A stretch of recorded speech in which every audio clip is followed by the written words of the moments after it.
बहुत देर कमरे में बंद होकर घुटती मालती देवी की आंखों से आंसू बह रहे थे और सिसकियां गले में घुट रही थी। अपने जज्बात वह बाहर भी नहीं कर पा रही थी और ना ही उनके तीनों बेटे उनकी बात सुन रहे थे। उन्हें पता था कि कोई उन्हें मनाने नहीं आएगा और ना ही उनसे कुछ पूछने। आज उनका यह घर बिक जाएगा और फिर वह दर दर की ठोकर खाने को मजबूर हो जाएंगी।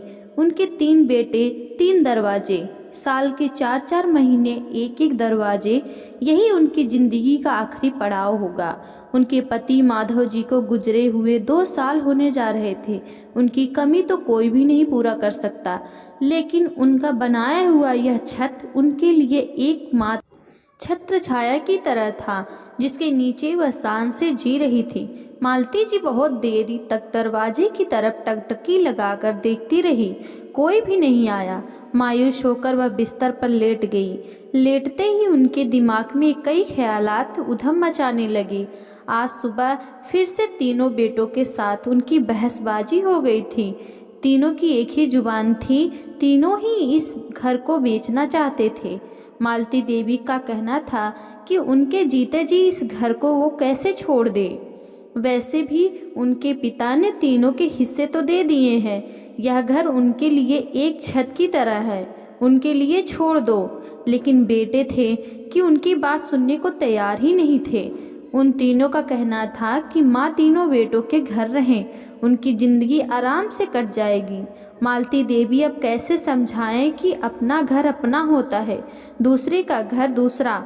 वह घर बेटे और बहू का है, वहाँ वह कैसे रहेगी, किस तरह रहेगी। आखिर उम्र के इस पड़ाव में वह अपने पति के यादों के सहारे बिताना चाहती थी। मालती देवी एक ठंडी सांस ली। उनका मन पीछे की ओर भागने लगा। उनके पति माधव जी बैंक में एक कैशियर की नौकरी करते थे। कहने को कैशियर थे, लेकिन उनके पास पैसे का हमेशा ही कमी रहता था। बड़ी मुश्किल से उन्होंने तीनों बेटों को पढ़ाया लिखाया और उसके साथ ही एक ज़मीन का छोटा सा प्लाट खरीद लिया था, जिसकी दीवारें खड़ी करने में मालती देवी ने अपने गले का हार, हाथों के सोने की चूड़ियाँ, सब कुछ गिरवी रख दिया था। आज उनकी हाथ में कुछ भी नहीं था। वह कैसे इस घर को सौदेबाजी करते हुए देख सकती हैं। बंद आंखों से फिर से उनकी आंखों से आंसू बहने लगे। काफ़ी देर तक विचार मंथन करने के बाद मालती जी काफ़ी रिलैक्स फील करने लगी। दरवाजे पर दस्तक लगातार होने लगी। माँ दरवाज़ा खोलिए। मालती देवी उठकर बाहर आई। क्या हुआ बाबू? माँ आपका साइन चाहिए। बाहर बैंक के कर्मचारी और प्रॉपर्टी डीलर बैठे हुए हैं। आपके साइन के बगैर कोई काम नहीं हो सकता। मालती देवी ने बहुत सोच विचार कर लिया था। बाहर बैंक और प्रॉपर्टी डीलर बैठे हुए थे। मालती देवी ने अच्छे से कागज पढ़ा। फिर उन्होंने उन लोगों से कहा, सुनो, इस घर में 3 नहीं 4 हिस्से होंगे।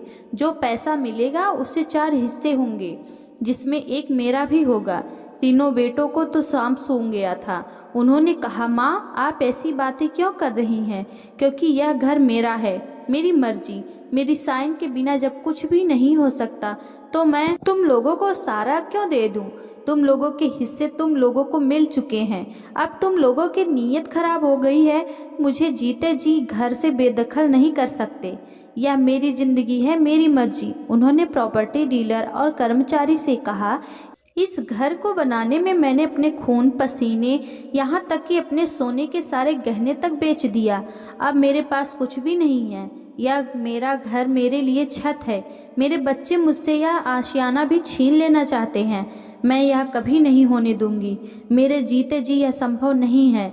अगर यह घर बिका तो उसके 4 हिस्से होंगे। एक हिस्से का पैसा मुझे भी मिलेगा।